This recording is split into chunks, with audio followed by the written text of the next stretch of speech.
क्या दिया गया है आपके लिए, यहाँ पे क्या है, अंडर रूट 0 दशमलव क्या है 0.2025 है, प्लस अंडर रूट 0.1225।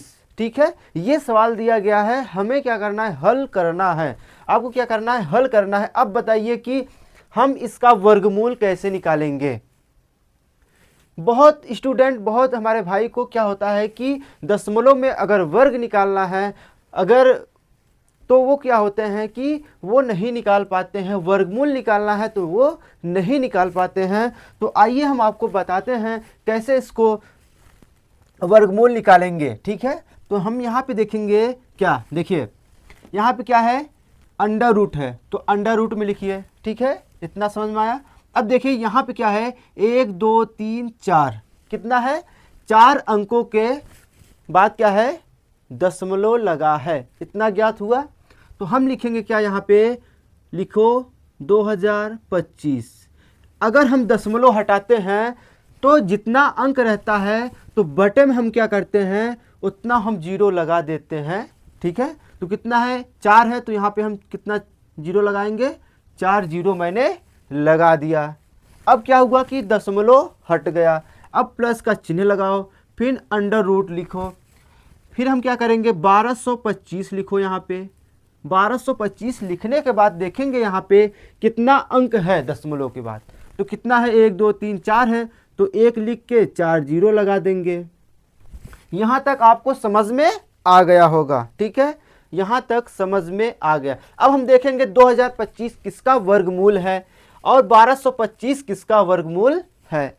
हम क्या करते हैं, वर्गमूल निकालने का मैंने तरीका भी बताया था, बहुत आसान तरीका मैंने बताया था। तो यहाँ पे क्या है, 25 है, 25 का क्या होता है, 5 पचम 25 होता है। अब हम क्या देखेंगे, 20 है, यहाँ पे क्या है, 20 है, तो हम क्या करेंगे, सबसे छोटा वाला वर्ग लेंगे। 20 से छोटा वर्ग क्या होता है, 4 चौक 16 होता है, 4 चौक कितना होता है, 16 होता है, लेकिन उसके ऊपर वाली संख्या का होता है 5 पचम 25 होता है, लेकिन क्या हो जाएगा, ज़्यादा हो जाएगा, तो हम क्या करेंगे, 4 चौक 16 लेंगे, तो क्या आएगा, 4 चौक 16। तो हमारा वर्गमूल निकल के क्या आया, यहाँ पे 45, क्या निकल के आया, 45। ठीक है, अब देखिए यहाँ पे हम क्या करेंगे, यहाँ पे करेंगे क्या, हम 45 बटे, यहाँ पे देखिए अगर हम 100 गुणे 100 करेंगे कितना आएगा, 1000। तो 100 का वर्ग क्या होता है, 1000 होता है। इतना समझ में आ गया है। तो हम क्या लिखेंगे, यहाँ पे 100 लिखेंगे, तो प्लस का चिन्ह लगाएंगे। समझ में आया। अब देखिए हम क्या करेंगे, 1225 का अगर वर्गमूल निकालेंगे तो 25 का कितना होता है, 5 पचम 25, क्योंकि 5 में ही ऐसा इकाई अंक है 5 जो 25 आता है। तो यहाँ पे क्या हो जाएगा, 5 हो जाएगा। ठीक है, यहाँ पे क्या हो गया, 5 हो गया, लेकिन यहाँ पे क्या है, 12 है, तो हम उसका वर्ग निकालेंगे जो 12 से छोटा हो। तो 3 त्रिका कितना होता है, 9 होता है, 4 चौक कितना होता है, 16 हो जाता है, लेकिन क्या है, 12 से ज़्यादा हो गया है, तो हम क्या करेंगे, 3 लिखेंगे।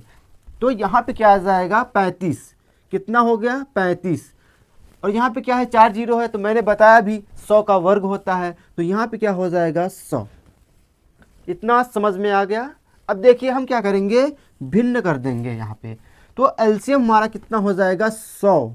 एलसीएम हमारा कितना हो गया, 100। यहाँ पे क्या है, 100 एकड़ 100 एक बार, 45 में अगर 1 से गुणा करेंगे कितना होगा, 45 हो जाएगा, प्लस है तो प्लस लगा दो। इतना आपको समझ में आ गया है। अब देखिए यहाँ पे वही प्रक्रिया फिर करेंगे, तो हमारा क्या आएगा, यहाँ पे 35। ठीक है, अब हम क्या करेंगे, यहाँ पे इसको जोड़ेंगे, क्या करेंगे, जोड़ेंगे। 5 5 कितना होता है, 10 के जीरो हासिल लगा 1, 4 और 3 कितना होता है, 7 7 हासिल 1 था, 1 8 हो गया, तो बटे में कितना हो गया, 100। ठीक है, इतना याद आया। अब हम क्या करेंगे, काटेंगे, 0 से 0 कटा। ठीक है, 2 से काटेंगे 4 बार, 2 से काटेंगे 5 बार, तो हमारा उत्तर निकल के आया 4/5। ये आपका आंसर हो गया।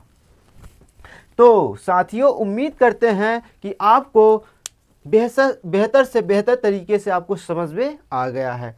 अगर आपको समझ में नहीं आया है तो कमेंट करके ज़रूर बताइएगा कि आपको कहाँ पे समझ में नहीं आया। तो दोस्तों मिलते हैं फिर ऐसे क्लास लेकर नेक्स्ट टाइम। तब तक के लिए दोस्तों जय हिंद।